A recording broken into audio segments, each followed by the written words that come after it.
What we saw was our Special Operations Forces going to survey the ground at an observation point in the town of, in a little town near the front in one of our sectors. They had been there earlier in the day and had set this meeting up for later that evening, and something went wrong. And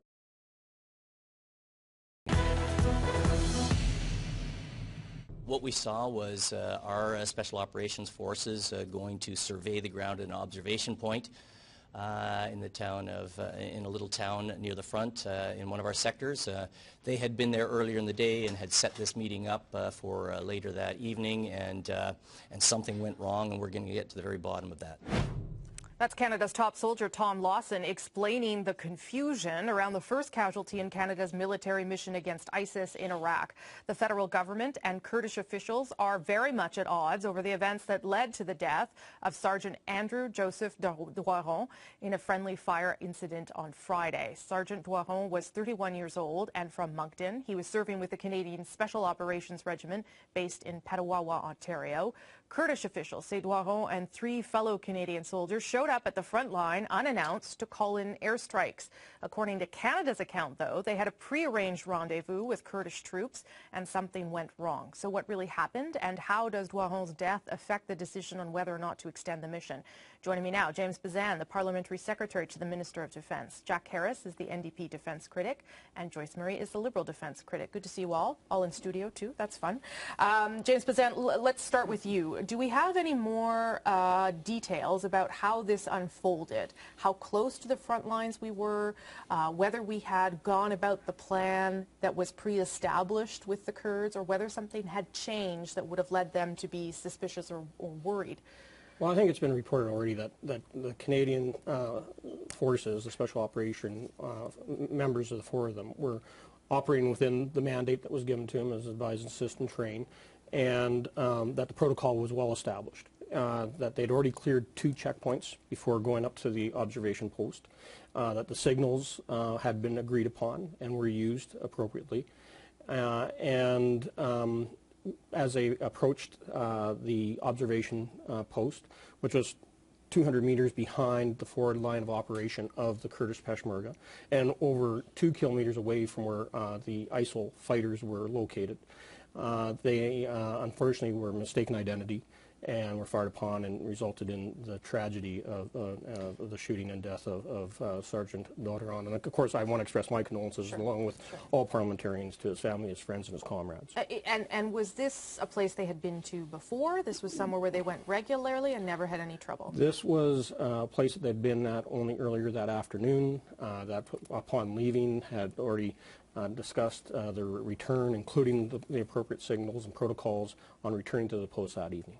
So I mean, obviously it's a bit strange, and we're all trying to make sense of it, particularly given that the Kurdish side of this story seems to be suggesting that we did something wrong, that we spoke the wrong language, that we didn't give the right notice. What does that mean then going forward if we're having this kind of conflict in how it unfolded between people that we are supposed to be working with? So personally, I really have trouble buying into what the Kurdish Peshmerga spokespeople have been saying. You know, we have these very highly skilled and highly trained Special Operation Force members who are the elite among the Canadian military, who are over there helping these militia in the Kurdish Peshmerga and train them. And so, you know, this unfortunate incident occurred. I do appreciate that today the Prime Minister of Iraq actually called Prime Minister Harper and related his condolences and a speedy recovery to the 3 that are wounded and receiving medical attention now. Okay, let's get into your interpretation of things and what troubles you, or what you think is of a broader concern here for Canadian forces. Well, first of all, I think we have to express our sincere shock and sadness about the death of Corporal Doiron, and our hearts are out to him and his family, and the 3 that are wounded. And we could have had 4 people killed in that incident on Saturday, so it's extremely serious. I have to say, though, I'm a bit shocked and disturbed by Minister Kenny refusing to consider these people as being involved in the death of Corporal Dwaron being a combat death. They are in the combat zone, and I'm not going to get into an argument whether it's 200 meters from the front line or whatever. We were told today. You're just talking about how he's qualifying the incident. He's qualifying. He's refusing to say it's a combat death. When we had 4 Canadian soldiers killed in 2002 in Kandahar by an American jet bomb, they were their first combat deaths, so-called, since Korea. Refusing to call them that, I think, is an insult to the activity and the work that's being done. On the other hand, you know, what are we doing in that particular location?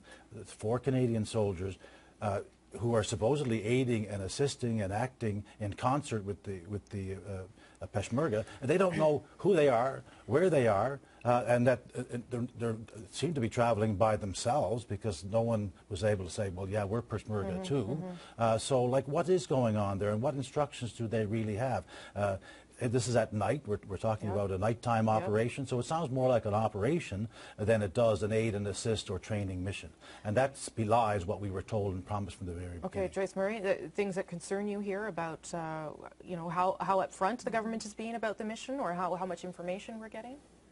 Well, Rosemary, we do have 2 stories. We have the Canadian minister saying one thing and the Peshmerga saying another, and so it's a good thing that the minister has said that there will be an investigation. We would like the terms of reference for that to be public, and of course we would like the report to be public. And it's too early to, without that information, I think it's too early to be drawing conclusions. In fact, this is very recent, and so I think it's not appropriate to be taking political shots at this time. Both of my colleagues expressed the condolences to the family, and I want to add to that, but I would like to add, as well as that, this is very rattling to all of the Armed Force members at Petawawa Base, where Sergeant Dyron was from. It's rattling to military members and families right across the country, and I think it's still a time to focus on their... okay, but so you don't have concerns in terms of the nature of the operation that was unfolding? To you, this seems like what should have been happening. Well, we don't actually know what happened, and so that's why the investigation needs to take its course, and we actually find out what happened. Okay. We did express concerns, though, when we found out that our troops were close combat advising at the front lines when but that's what this is it not? Well, we expressed those concerns a month ago when that came out, when the Prime Minister had explicitly said it would not be close combat advising, and so had the General, and now we found out it was. I'll let you respond, James Bazan, but I do want to get a clip of Tom Lawson in here about whether or not this casualty is going to have an impact on the extension of the mission, and I want you all to weigh in on whether it factors into your thinking. Here's what the CDS said. The government has already indicated openly that it will not. This was a friendly fire incident. This was not combat, and that the strategic reasons for being there remain in place. So does that mean an extension past April 7th is sort of a done deal? And to be fair, we don't have a lot of time to debate that because you aren't sitting an enormous amount of days between now and the end of and the beginning of April. So it has to happen soon. As the Minister said in question period today, you know, no decision has been made yet. The government is still considering all its options. And if the decision is to extend the mission, then we will for sure bring forward a motion in plenty of time to have a fulsome debate. Does this factor in, though, to the decision? You know, in one way or another? Of course, it's something that you're always going to consider. And you know, we said right from the start that this was a low-risk mission, but it's not a no-risk mission. So we knew that there were some risks. And in this situation, as we've already alluded to, this was a death that was done by friendly fire. It was by one of the young Peshmerga that we were training, and unfortunately fired upon our own people because of mistaken identity. But back to Joyce's point about the investigations, there's 3 investigations taking place, and so and I think we should all wait till those investigations take place. But there is the coalition through their Special Operations Task Force will be doing their investigation. There's an investigation taking place under the Special Investigative Unit of the Canadian Armed Forces, led by the Provost Marshal, and the Special Operations Forces themselves are also doing their own investigation. Of course, the Kurds.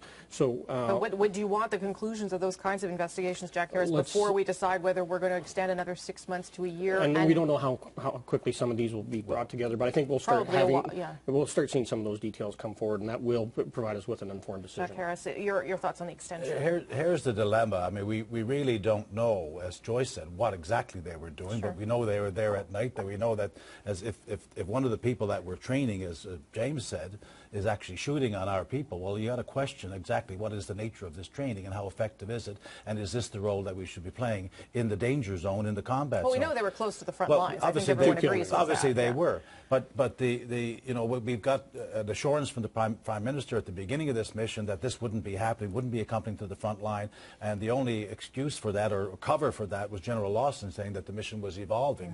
Well, we're looking for an extension now. We've got the Minister of Foreign Affairs, former Minister of Defense, musing about us kind of like Afghanistan. What road are we going down here, and how much of an evolution are we going to see, and are we going to see that in a motion from this government?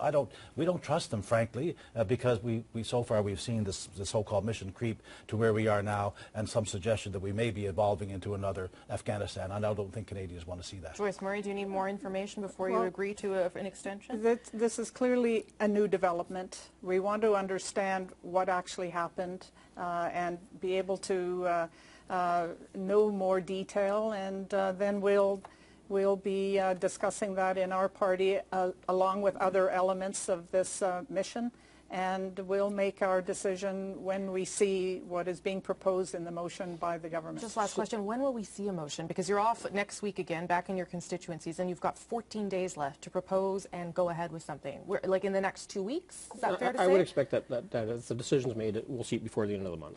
And, before the end of the month, then you only have a couple of days to pass it, because it's April 7th that the mission ends. These decisions haven't been made yet. Let Cabinet and those that are looking at the mission make the decisions before the motion is drafted and brought forward if the decision is to extend.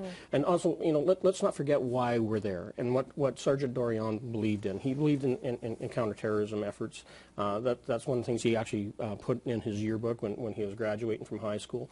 And so, this is about taking on the jihadist threat and ISIL and their death cult, and that we're there helping the Kurds and others protect innocent civilians from being subjected to gang rape, to slavery, to massacres and beheadings. But the question Canadians are asking are at what cost? And what cost are we prepared to pay for that? That's what they're asking. And that's what they're asking, but at the same time, Canadians also understand that the ISIL threat can come back right here at home, and we've seen it already. Okay, I'm going to wrap it up there. We're going to talk about this more, as you can all expect. Thank you. Thanks, Rosemary. Thanks for coming off the Hill. That was fun. James Bazan, Jack Harris, Joyce Murray. Thank you all.